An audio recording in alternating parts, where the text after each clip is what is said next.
Sir नमस्कार. मी एका सेवाभावी संस्थेचा अध्यक्ष आहे.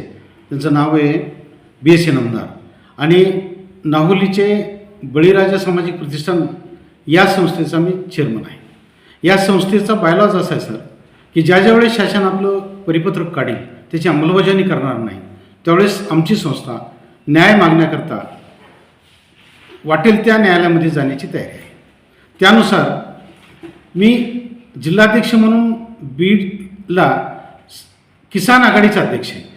त्या किसान आघाडीचे अध्यक्ष असल्यामुळं मला शेतकऱ्याचा प्रश्न उपस्थित करणं अत्यंत आवडीचा विषय. मला 2015ला ज्यावेळेस 2015 ते 19मध्ये ज्यावेळेस शेतामध्ये अतिवृष्टी झाली, पूर आला, पत्रे उडून गेले, शेतकऱ्याचे नुकसान झाले, यासाठी सरकारनं एक शासन निर्णय काढला होता की जर 65 मिलीमीटरपेक्षा जास्त पाऊस जर ज्या गावात झाला, ज्या तालुक्यात झाला, त्या गावासाठी असा नियम काढला होता सरकारनं की जिरायत जमिनीला 6,800 रुपये, बागायतला 13,500 रुपये आणि फळबागाला 18,000 ही मर्यादा सरकारनं ठेवली आणि त्याचं लिमिट ठेवलं त्यावेळेस 2 हेक्टरची मर्यादा.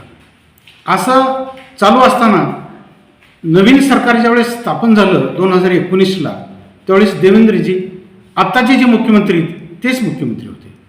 त्यांनी शेतकऱ्याची बाजू घेऊन त्यावेळेस एक शासन निर्णय काढला.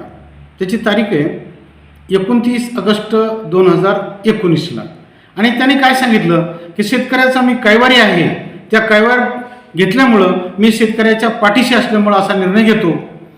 जिरायतला जे 15चा जे बायलॉज आहे, 15 जो शासन निर्णय आहे त्याच्या मी 3 पट रक्कम देईन.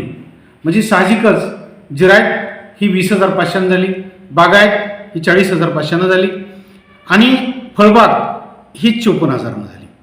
सर 54,000 ही जी 3 हेक्टरची मर्यादा होती ही शासन निर्णयाप्रमाणे वाटप करावी, परंतु असं न करता शासन निर्णयामध्ये वेगळी रक्कम दाखवली आणि शेतकऱ्याला पूर्ण महाराष्ट्राच्या म्हणजे जवळजवळ 80 लाख शेतकऱ्याला फक्त 8,500 रुपयांनी वाटप केली. असं माझ्याकडे जे रेकॉर्ड आहे त्यानुसार सांगतो. ही मर्यादा संपत्ती ना संपत्ती तर 2 वर्ष गेले.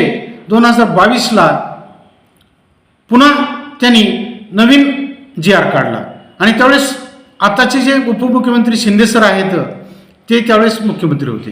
त्यांनी काय केलं की ह्या सगळ्या मर्यादा बाजूला ठेवून स्वतःचा शासन निर्णय काढला की 3 हेक्टरची मर्यादा राहील आणि वरील रक्कम तीच कायम राहील. आणि खंडपीठानं 20 सप्टेंबर 2020ला जो शासन निर्णय पारित केला, त्या निर्णयाप्रमाणे 29 ऑगस्ट 2019चा जो शासन निर्णय त्याला लागू करण्यासाठी स्वतः अंमलबजावणी केली आणि तसा निर्णय पण काढला. तरीही शेतकऱ्याला पूर्ण महाराष्ट्राच्या अल्पस्वरूपामध्ये रक्कम वाटप केली. असं होतं न होतोच त्यानंतर पुन्हा काय केलं त्यांनी की 2025-26मध्ये पूर्ण महाराष्ट्रामध्ये संपूर्ण 36 जिल्ह्यामध्ये 500 मिलीमीटरपेक्षा जास्त आणि जास्तीत जास्त 805 मिलीमीटर एवढा पाऊस पडला.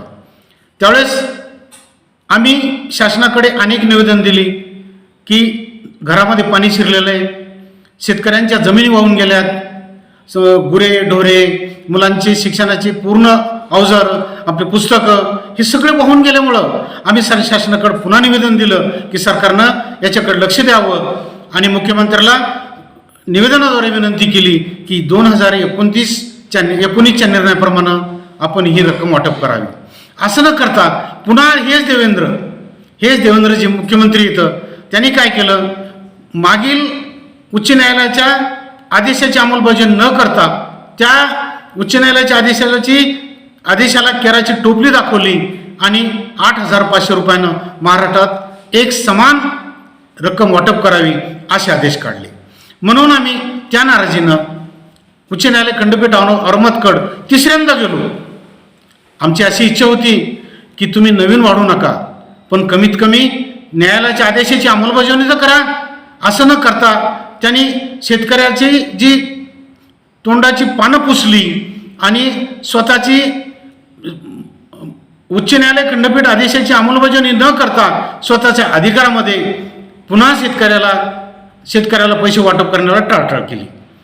सर पुन्हा काय झालं की त्यानंतर पुन्हा त्यांनी वाटप न केल्यामुळं मी हायकोर्टात पुन्हा गेलो आणि त्या हायकोर्टामध्ये या सगळ्या बाबी उच्च न्यायालय खंडपीठ औरंगाबादच्या समक्ष दाखवल्या.